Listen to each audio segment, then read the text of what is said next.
সবার জন্য একটি অতি আনন্দের একটি দিন পহেলা বৈশাখ।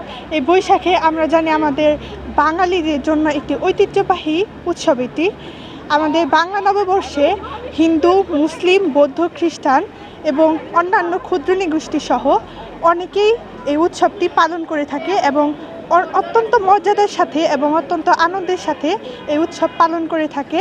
বাঙালিদের একটা ঐতিহ্যবাহী উৎসব এটা, আর এখানে অংশগ্রহণ করে আমার খুব ভালো লেগেছে।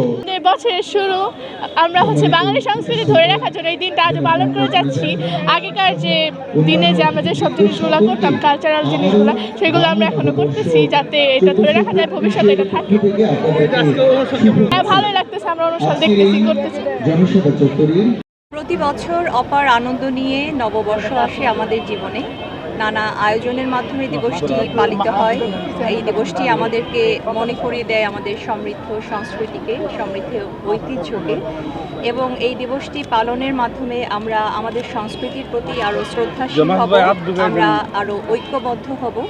বিগত বছরের যত ভুল ত্রুটি, যত দুঃখ বেদনাকে পুঁজি করে এই বছরে আমরা সামনের দিকে এগোবো এবং আমাদের চলার পথ মসৃণ হবে, কণ্টকমুক্ত হবে, সেই প্রত্যাশা থাকবে। এবং সকলকে নিয়েই আমরা টাঙ্গাইল তথা বাংলাদেশকে এগিয়ে নিয়ে যাব, সেই প্রত্যাশাকে রেখেই সবাইকে শুভ নববর্ষ এবং শুভ নববর্ষের পথ চলা আজকে থেকে নতুন রূপে এবং নতুন বাংলাদেশ গড়ার প্রত্যয় থাকুক, এটিই হোক আজকের দিনের অঙ্গীকার। টাঙ্গাইল জেলা সদর সহ আমাদের প্রত্যেকটি থানা এলাকায় নববর্ষ ঘিরে আমাদের যথেষ্ট পরিমাণে ফোর্স মোতায়েন রাখা হয়েছে এবং মানুষ যাতে নিরবিচ্ছিন্নভাবে এবং শান্তিপূর্ণভাবে এই বাঙালিয়ানা উৎসবটি যাতে পালন করতে পারে, এজন্য আমাদের সকল প্রকার প্রস্তুতি আছে এবং আমরা আশা করছি, প্রত্যাশা করছি যে খুব শান্তিপূর্ণভাবে আমরা আমাদের এই অনুষ্ঠানটি উদযাপন করতে পারব।